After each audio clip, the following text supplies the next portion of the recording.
특례 보금자리론이 혼인 증여 공제를 하게 되면 이거는 개인별입니다. 저는 과태료도 100만 원이 아니고 10배는 올려야 된다고. 2024년이 얼마 남지 않았습니다. 과연 내년 2024년에는 부동산 관련된 정책들이 뭐가 바뀔지, 뭐가 새롭게 생겨나고 새롭게 없어지는지에 대해서 알아보는 시간을 가질 겁니다. 내용이 좀 많아서 이걸 전부 다 풀기에는 시간이 너무 많이 걸리기 때문에 핵심적으로 아셔야 될 내용들만 간추려서 설명을 드릴 거고요. 시행 일자들도 다 제각각인데 그 일자들도 약간의 변경도 있을 수 있다고 해서 따로 체크를 해놓지 않았습니다. 잘 확인하시고 그 혜택을 받으실 수 있는, 그러니까 적용을 받으실 수 있는 분들은 잘 참고하셔서 많은 혜택, 많은 정책을 누리시길 바라겠습니다. 자, 일단 가장 또 많이 얘기가 최근에 나오고 있죠. 네, 대출 부분에서 신생아 특례 구입 내지는 전세자금 대출 관련입니다. 자, 기존에 신혼부부라던가 생애 최초의 경우도 혜택을 좀 많이 부여를 했죠.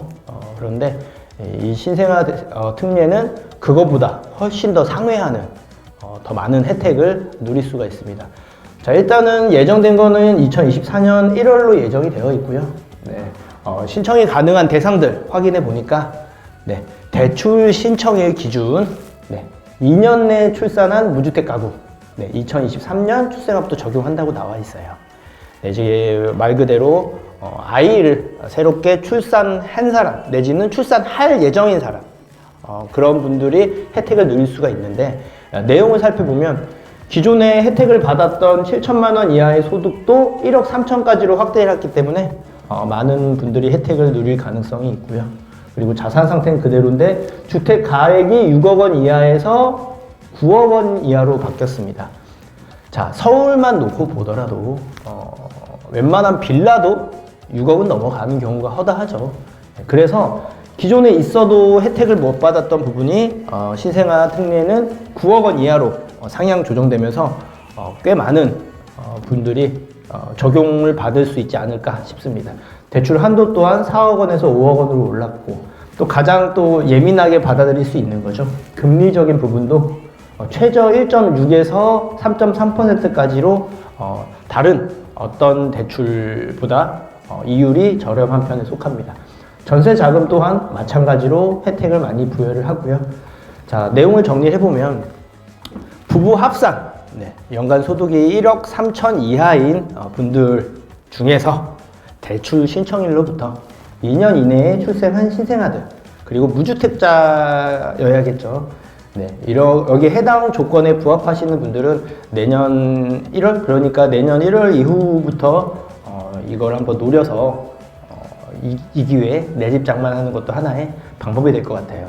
자세한 사항은 한국주택금융공사 홈페이지에 들어가시면 세부적인 내용들 다 나와 있으니 참고하시고요.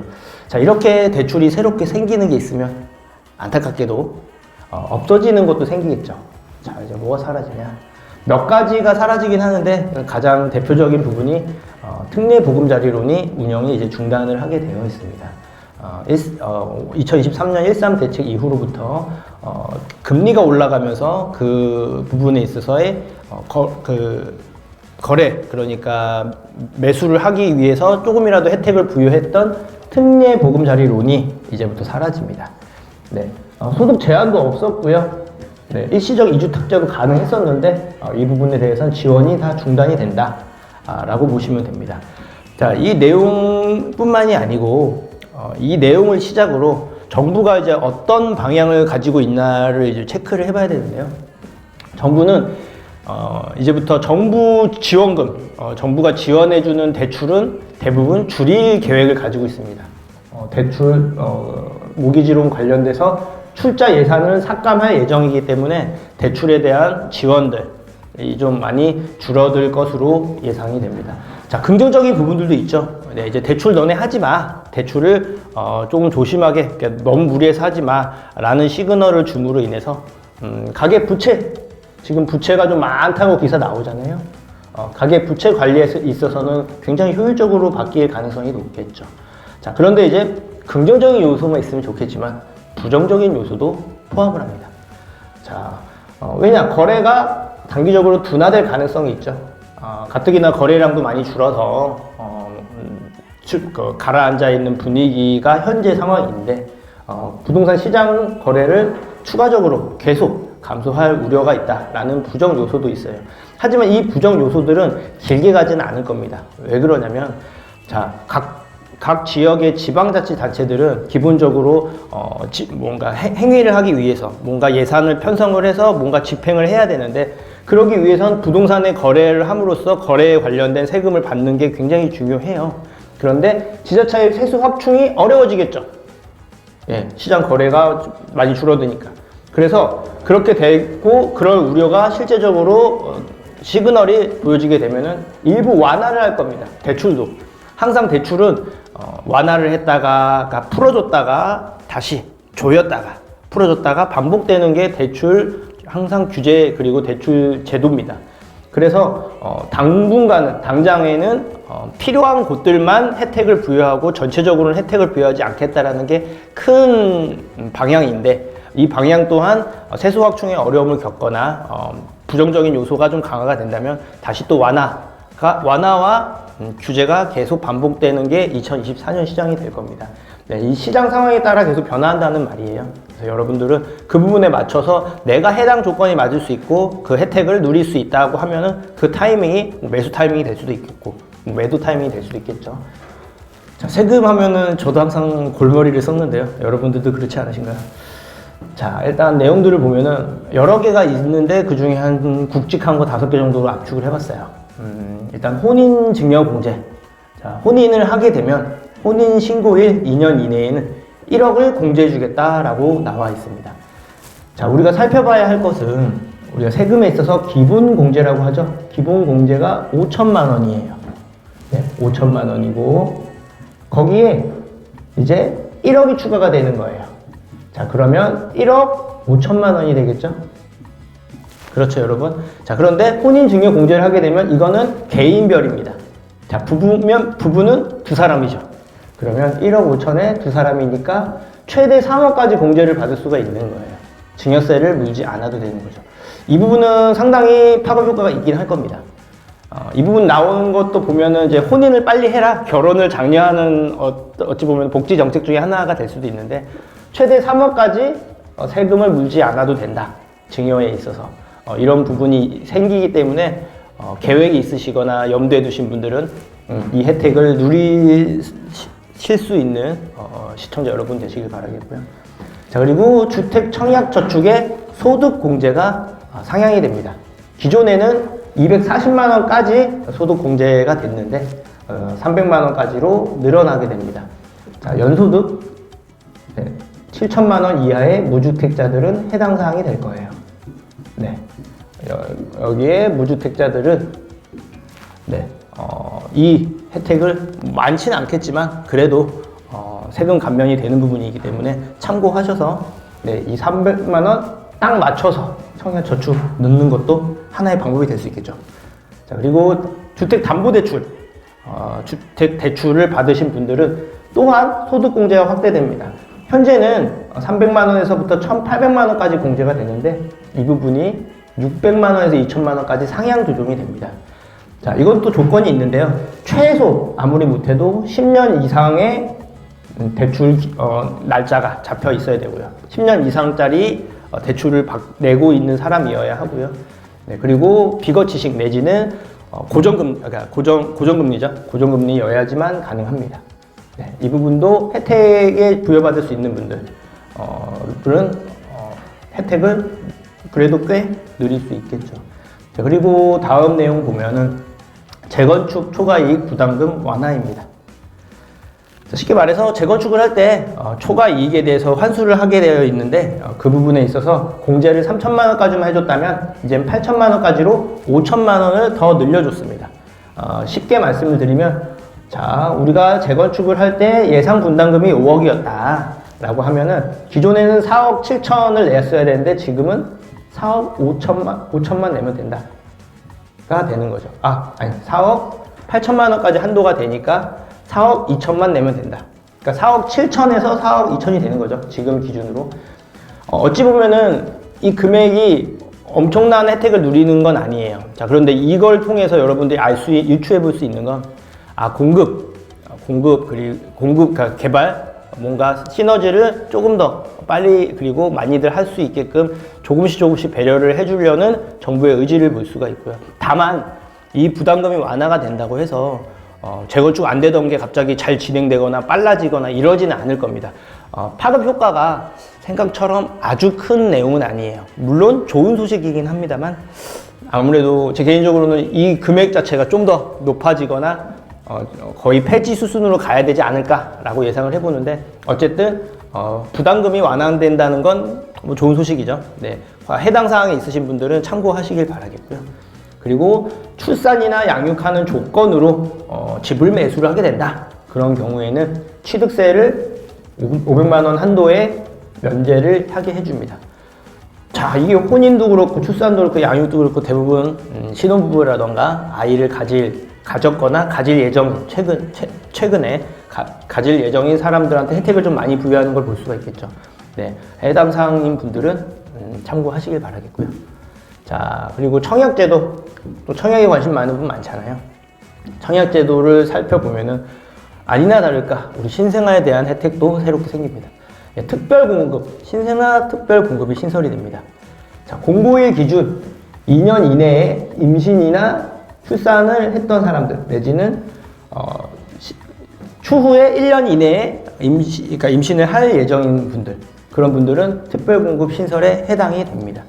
네, 이 부분 같은 경우도 혜택을 많이 누리실 수가 있겠고, 무엇보다 자녀를 가지신 분들의 가장 관심 갖고 있는 게 바로 이걸 거 아닐까 싶어요. 자, 다자녀의 기준은 부동산에 있어서는 3명입니다, 기존에.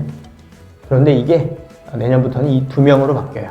2명만 아이가 있어도 다자녀로 적용을 해준다 이겁니다. 그러니까 다자녀 특공이나 이런 부분을 한결 수월하게 지원을 할 수가 있겠죠. 네. 또한 신혼부부 맞벌이의 소득 기준도 평균 140%에서 200%로 늘려줬습니다. 기준에 부합되지, 맞벌이 두 사람 전부 다 이제 일을 하면은 평균 140%를 상회하는 경우들도 상당히 많았는데, 이게 200%까지 늘어나면서 혜택을 많이 받을 수 있을 거예요. 그리고 여러분들이 좀 중요하게, 청약에 관심 있는 분들이 중요하게 보셔야 될 게 있어요. 어찌 보면 이건데, 부부 중복 당첨 시 현재까지는 중복 당첨하면 취소가 됩니다. 취소 사유가 돼요. 부적격이 되는 거죠. 자, 그런데 이제는 그렇지 않습니다. 중복으로 신청하셔도 돼요. 내년부터는. 네, 우선 접수한 걸 기준으로 당첨이 됐을 때 우선 접수한 거를 우선해서 인정을 한다라고 나와 있어요. 네, 그래서 이 부분도 유념해 주셔서 맞춰서 지원을 하시면 되겠죠. 무주택 기준 또한 완화가 됩니다. 지금은 내가 가지고 있는 주택이 공시가격이 1.3억을 넘지 않으면 1주택으로 보지 않나요, 청약에 있어서. 하지만 그게 1억, 6억까지로 상향 조정이 됩니다. 네, 조그마한 빌라는 혜택을 많이 받긴 할 텐데, 어지간한 곳들은 지금 새롭게 생기거나 깨끗한 곳들은 거의 2억 정도는 하죠, 최소. 그래서 아마 이거는 크게 뭐 영향을 끼친다거나 하지는 않을 거예요. 또한 결혼한 사람들한테 또 약간의 혜택이죠. 배우자의 그러니까 청약 통장의 가입 기간에 합산에 포함이 됩니다. 기존에는 배우자가 몇 년을 했든 내가 몇 년을 했던 둘 중에 가장 기준점이 높은 것만 가점으로 인정을 했었어요. 그런데 이제는 합쳐서 나머지 나를 제외한 나의 배우자가 가입기간 했으면 그 가입기간도 인정을 하는데, 그거의 절반을 인정을 해주고요. 그 절반에 맞춘 가점에서 최대 3점까지, 네, 가입기간의 50%를 인정을 해주고 최대 3점까지의 가점을 인정해 준다는 거예요. 1, 2점 때문에 떨어지는 경우도 허다거든요. 이 부분도 여러분들 알고 계시면은 좋겠습니다. 다만 여기서 이제 번외이긴 한데, 청약이 옛날만큼 메리트가 좋아지지는 않았어요. 네, 가격도 굉장히 높아졌고 로또 청약은 거의 사라진 지 오래죠. 네, 그래서 그 부분을 참고하셔가지고 무작정 청약이면 좋다라는 것보다는 내가 관심 갖거나 내가 살고 싶어하는 지역 안에서 주변 시세 대비 뭐 조금이라도 저렴하게 나온다라고 하는 부분들이 있다면 그때 도전하는 것도 하나의 방법이 될 수 있습니다. 그 외에도 좀 몇 가지가 있는데 간단하게 몇 개만 추려봤어요. 자, 이제 전월세 계약 시 공인중개사 기재는 이제 의무화가 됩니다. 네, 과태료 100만 원까지 묻는데 이건 이제 전세 사기라던가 책임에 대한 정확하게 확실하게 해두기 위한 정부의 방침이에요. 이건 당연히 사실 진작 시행이 됐어야 됐고, 저는 과태료도 100만 원이 아니고 10배는 올려야 된다고 개인적으로 생각을 합니다만, 네, 아무튼 네, 과태료가 새롭게 신설이 됐다 이렇게 보시면 되고, 역세권 공급 활성화 예정입니다. 자, 일부 재개발, 역세권 시프트에 대한 규제는 강화를 해놓고 공공에 대한 공급은 활성화를 한답니다. 뭐 기존에 있던 내용이긴 한데 이 뉴홈이라고 해요. 네, 공공주택을 새롭게 늘릴 수 있는 부분에 한해서는 혜택을 부여하겠다는 내용이고요. 그리고 일기 신도시 특별법. 네, 기존의 일기 뭐 일산이나 네, 뭐 그 분당 이런 곳들은 20년 이상 100만 제곱미터 이상의 경우는 규제를 완화해 주겠다. 말 그대로 재건축 해라, 이거 시그널을 주는 거예요. 이렇게 예정이 되어 있고요. 재건축 초과 이익 부담금 아까 얘기를 했고, 출산 양육 조건 취득세 면제도 다 얘기를 했죠. 자, 우리 한번 정리를 한번 해볼게요. 내용 보니까 부동산 제도가 엄청 많이 바뀌는데 그걸 좀 일목요연하게 잘 정리가 되어 있는 자료가 있어서 하나 가지고 와봤습니다. 혹시나 관심이 있거나 알고 싶으신 분들은 화면 정지 누르시고 한번 보시는 것도 하나의 방법이 될 수 있고, 거기에서 내가 어떻게 적용을 받을 수 있는 게 있는지 살펴보는 것도 하나의 방법이 될 수 있겠고, 이걸 보면서 유추해 볼 수 있는 거는요, 신혼부부들, 특히나 결혼을 할 예정이거나 했거나 출산을 할 예정이거나 최근에 했거나 이런 분들은 모든 규제 다 제외입니다. 말 그대로 혜택을 많이 부여해요. 대출도 그렇고 세금도 그렇고 정책도 그렇고 다 모든 대책들이 이런 부분에 있어서 굉장히 많은 파격적일 만큼의 혜택을 부여하고 있습니다. 말 그대로 출산 빨리 해라, 결혼 빨리 해라 라는 시그널을 주고 있는 거예요. 그만큼 많지 않아서 굉장히 문제가 되고 있어서 그 부분을 해소하기 위한 하나의 복지 정책으로 봐도 무방합니다. 그리고 청약 및 대출의 공제, 그러니까 세금 내는 거, 세금 부담을 어느 정도 경감을 많이 시켜주려고 노력은 한다. 대출 자체에 대한 이자라든가 혜택은 부여를 하지 않지만 그거를 진행함에 있어서의 부담은 경감을 시켜서 조금이라도 그런 방향으로 좀 잡아가고 있는 것 같아요. 자, 그리고 개발 완화 정책은 예전부터 얘기를 했지만 실질적으로 이거를 가시화하기 위한 정책들이 발표가 되는 것 같아요. 아까 재건축 초과이익 부담금 완화도 그거 중에 하나고요. 일기 신도시 특별법도 뭔가 개발을 하는데 걸림돌이 됐던 거를 조금씩 무너뜨리는 그런 걸 볼 수가 있습니다. 향후에 2024년은 개발에 있어서만큼은 규제보다는 완화 방향으로 틀 가능성이 높다. 공급도 많이 부족하다는 시그널이 계속 나오고 있으니까요. 그래서 여기 재건축이나 재개발에 뭔가 초점을, 관심을 가지는 것도 하나의 나의 자산 늘리는 방법이 될 수 있겠죠.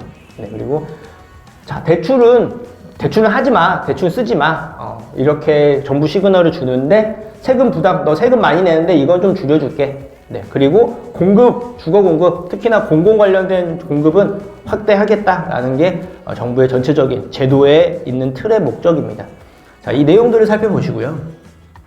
이것뿐만 아니고 또 굉장히 또 세부적으로 복잡한 게 많아요.